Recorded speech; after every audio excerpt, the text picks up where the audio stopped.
Welcome back to Manibabu మాటలు. ఈరోజు మన ఛానల్లో మనం మాట్లాడుకునే అంశం అవినీతి పరులని సమాజ హితానికి ఉపయోగించుకుందాం. దీనికి సంబంధించిన వివరాలు చూద్దాం.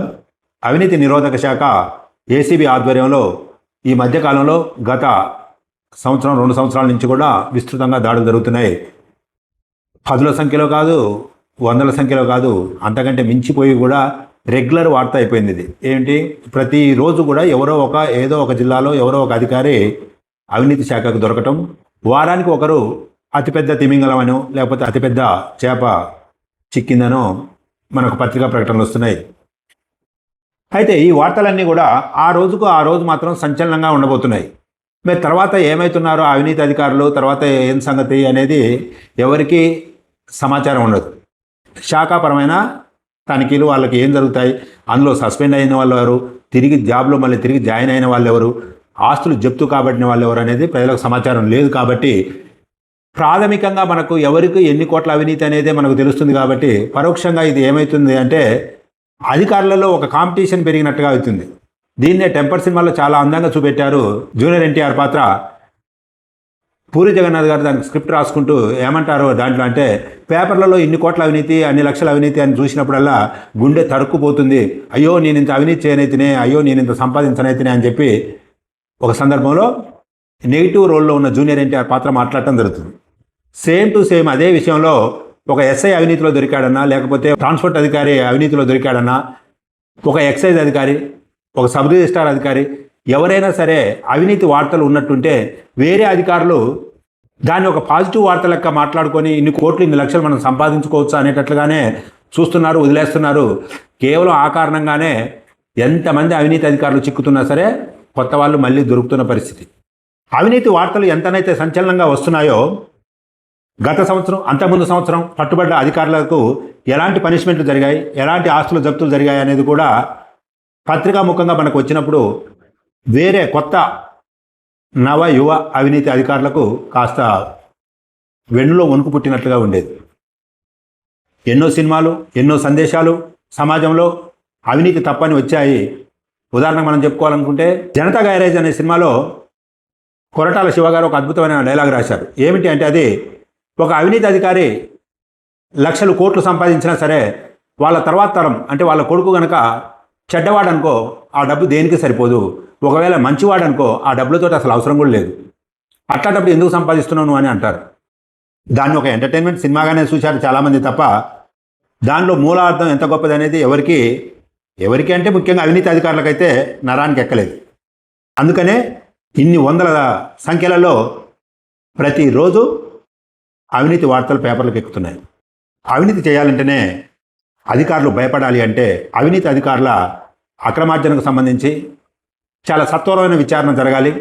మరి ఆస్తుల్ని తిరిగి జప్తు చేసుకోవటం కూడా అంతే వేగవంతంగా జరగాలి. ఎందుకంటే ప్రభుత్వాల పరిస్థితి చూస్తున్నాం. గతంలో ముఖ్యమంత్రి గారు రేవంత్ రెడ్డి గారు మాట్లాడుతూనే ఖజానా చాలా ఖాళీగా ఉంది, నిలువున నన్ను కోసినా కూడా పైసలు దొరకని పరిస్థితి అన్నాడు. ఇదే రాష్ట్రంలో ఉన్న అధికారుల దగ్గర మాత్రం ఎవరి దగ్గర చూసినా సరే వందల కోట్ల అవినీతి బయటపడుతుంది. అంటే సాక్షాత్తు ముఖ్యమంత్రి ఖజానా ఖాళీగా ఉంది అనటం ఏంది, అదే పాలనలో ఉన్న ఒక చిన్న అధికారి దగ్గర కూడా 200 కోట్లు 300 కోట్లు స్ట్రక్ కావటం ఏంటి? ఈ నిధుల్ని ప్రజోపయోగ కార్యక్రమాలకు ఎందుకు ఉపయోగించకూడదు?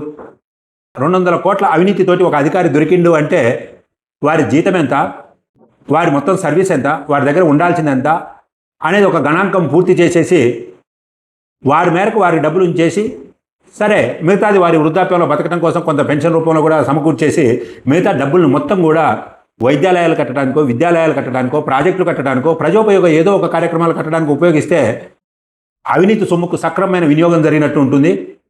కొత్తగా అవినీతికి పాల్పడాలనుకునే వాళ్లకు మేము ఏదైనా సరే నానా చెరపడి సంపాదించినా సరే ఏదో ఒక రోజు ఇది రాజుల సొమ్ము రాళ్ల పాలు అనేటట్టుగా ఎక్కడో సామెతలలో చదవటం కాదు, ప్రత్యక్షంగా పోయిన వారమే మేము ఒకటి ఉదాహరణ చూసాం పేపర్లో, పలాని వానికి అట్లా జరిగింది అనేది కథలుగా చెప్పుకునే పరిస్థితి వచ్చినప్పుడే కొత్త అవినీతి పరులకు భయం అనేది ఏర్పడుతుంది.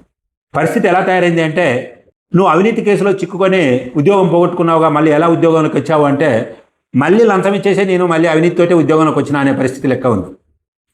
ఇట్లాంటి పరిస్థితులలో కొత్తగా అవినీతి చేయాలనుకున్న వానికి భయం ఎందుకుంటుంది? అవినీతి దాడులు, సొమ్ముల్ని పట్టుకోవటము, తనిఖీలు చేయటము ఎంత స్థాయిలోనైతే ప్రచారం అవుతుందో ఆ తర్వాత జరిగిన పరిణామాలు కూడా అదే స్థాయిలో ప్రచారం జరగాలి.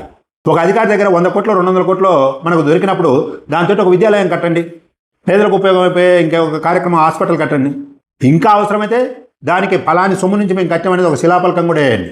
ఎందుకంటే వాళ్ళకు కూడా మరి ఏదో ఒక గుర్తింపు కావాలి కదా.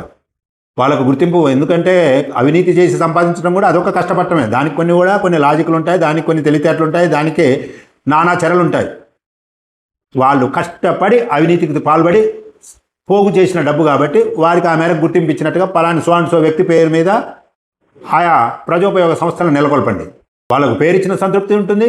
ఏరియా అధికారులకు మేము ఎంత సంపాదించినా సరే మాకు కూడా ఏదో ఒక రోజు ఇదే శిక్ష అని చెప్పే భయం ఉంటుంది. అంతిమంగా సమాజంలో ఉపయోగకరమైన కార్యక్రమం ఒకటి జరిగినట్టుగా ఉంటుంది.